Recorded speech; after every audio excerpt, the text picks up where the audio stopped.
Now, a question that's been on my mind is, are we going to see players use the Banshee? Is that allowed? The Banshee is not allowed. We typically have not had, we like to honor the spirit and the legacy of competitive Halo. Yeah. We have not had vehicles in play yet. That's not to say that we can't have tournaments in the future that use vehicles, because I enjoy a big team battle tournament just as much as the next guy. Oh, yeah. But the Banshee will not be allowed today.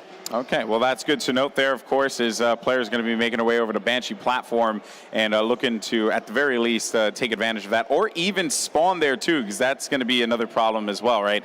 There could be a possibility where you end up catching players, and they're going to spawn at Banshee Plat, and if they try and push out, they're going to be easy picking, so they got to be very careful. If TCM or SG, whoever, gets control of both small and big tower, they will be spawning Banshee Plat, and that will spell doom for the other team. But let's go ahead, kick things off here, and there you can already see as SG is actually going to be, or TCM is going to be spawning on that side. A couple bit of a mixed bag of spawns here, but nice job there from Riot to get that Hail Mary off the spawn. I like how he jumped up to small tower. The spawns we saw there are Banshee platform and small tower. Looks like SG was able to grab the overshield right here, but TCM off to a 4-1 lead, and the interactive element engaged immediately so that SG could move up to the top middle of the map. Very interesting, Golden Boy. Exactly, that's what you want to use here. It gives you that ability to push up, which is something that Ascension has never really had in the past. If you had control with snipes, there's just no way in hell you were going to push to the middle. But now, because of that interactive element, it actually allows you to do so. But we'll stick with Riot's here as he's going to come off the respawn,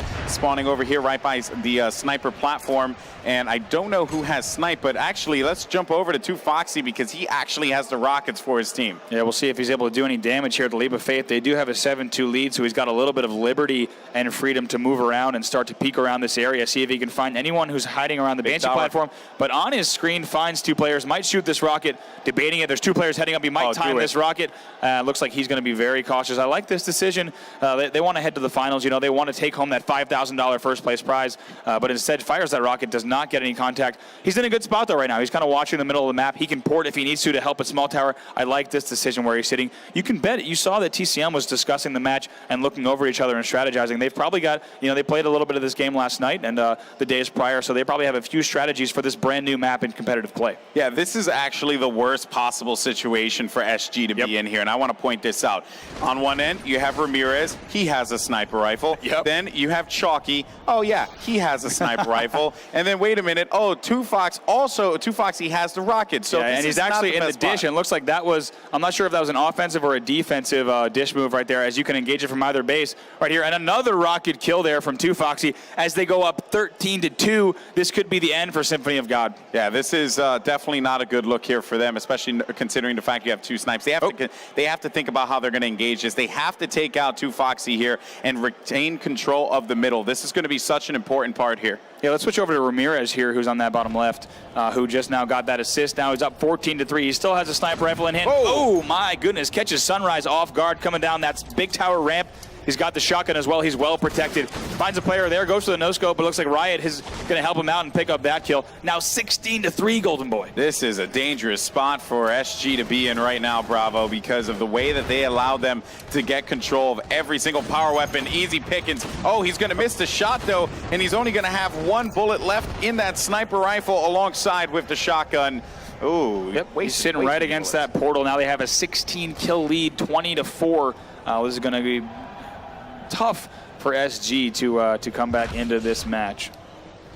All right, and of course we want to thank everyone for tuning in and joining us here on twitch.tv/Halo.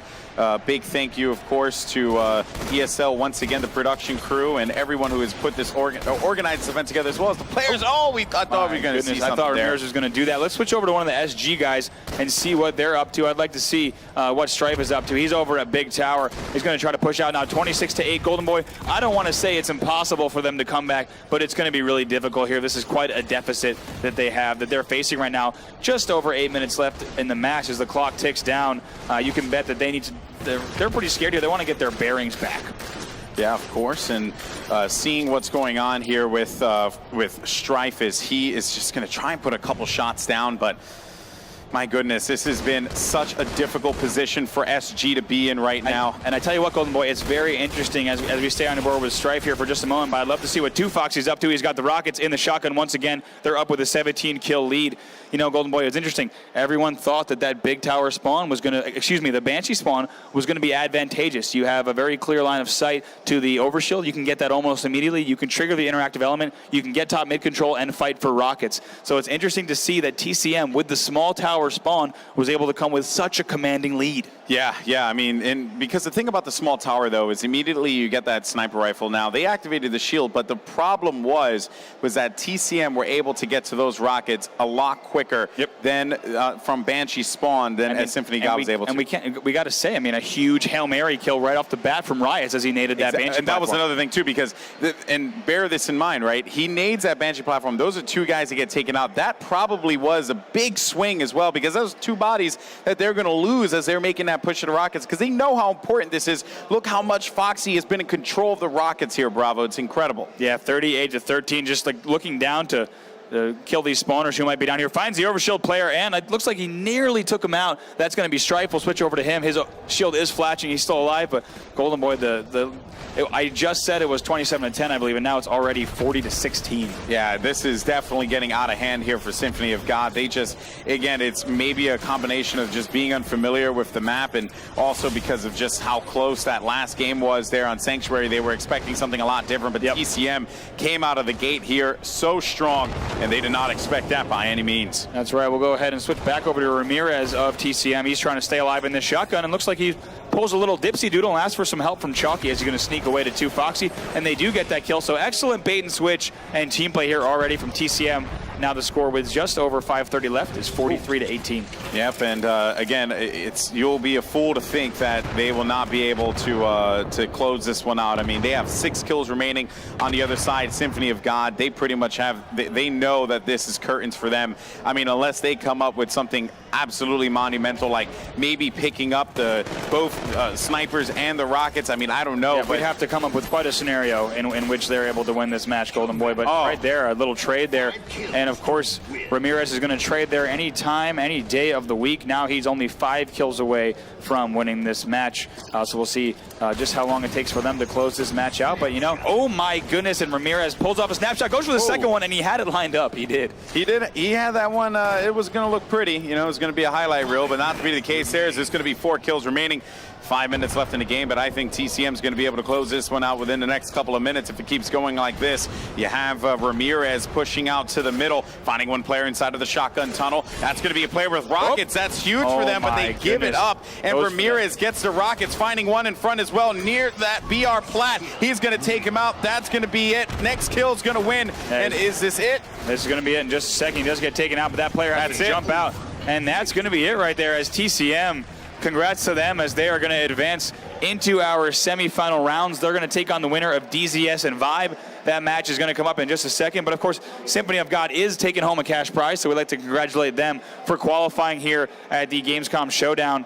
They will be taking home a cash prize, but that will be the end of the road for them. We're going to look to see what TCM can do. As I said, that next match, quarterfinal number 2, is going to be DZS and Vibe. We'll see who wins that match for our semifinal number 1. But, Golden Boy, do you think that the Symphony of Gods might have gotten hit with that morale, right after game 1? Honestly, I believe they were in high spirits because of how close that game was. It really, and here's the thing, it really boiled down to that opening. That opening where, and I forget, I think 2Foxy picked up the double kill with the grenades that there. That was Riots who had Riots who had that quick Hail Mary. Riots picks up a double kill with a Hail Mary grenade, right? That affects 2 players on the push toward Rockets. They give up that positioning, and because of that, you had TCM with 2 snipers. That's right. And a rocket launcher to boot. Yeah. With some solid shots from Chalky with the BR. It was not good from Jump Street for Symphony of God. Yeah, what we even saw was the use of that interactive shield in the middle. You can trigger that from shotgun, as I said, and that allowed, I believe it was, let's see, I believe it was Chalky who pushed up with those rockets. No. It was Ramirez with rockets. It was Ramirez, thank you, who pushed up with that rockets. And he can sit in that middle and kind of just pop rockets into the big tower. So we're seeing a lot of that used both ways, and I'm excited to see how Ascension might change, right? Because what we saw is that at that Banshee spawn, you can really get picked off trying to make it across that Banshee bridge. Perhaps you need to wait, you need to head down to big tower, grab the overshield, push to top mid when you engage the element. So I'm excited to see just how the strategy and meta of Ascension changes over the next few hours as we see better teams advance throughout the tournament. Yeah, the one thing that you got to be cautious about, and honestly, what I would do if I was playing on that side is, because of the way that you have that bridge there, right, that extended bridge at the bottom of the map. As soon as you spawn, I would honestly just run down. I would throw up the shield so that this way he kind of throws them off, and I would just run down to the bridge, make my way to big tower, force my way through the snipe ramp there, and just continue to push the small tower. Like that's exactly what I would do. I would hopefully try and send maybe 1 or 2 guys to rockets, but the whole point for at least 2 players, you got to get the small tower as soon as you possibly can to stop that player from any kind of control with the rockets or with the sniper. You do need to contend the top. You do need to contend the rocket area. I think that's going to be difficult. We'll see how that changes through the rest of the tournament. As we said, our next match of the day is going to be DZS taking on Vibe, a team that many European fans will be familiar with. But before that, we're going to go to a quick break. I'll be back in just a moment with our semifinal number 2.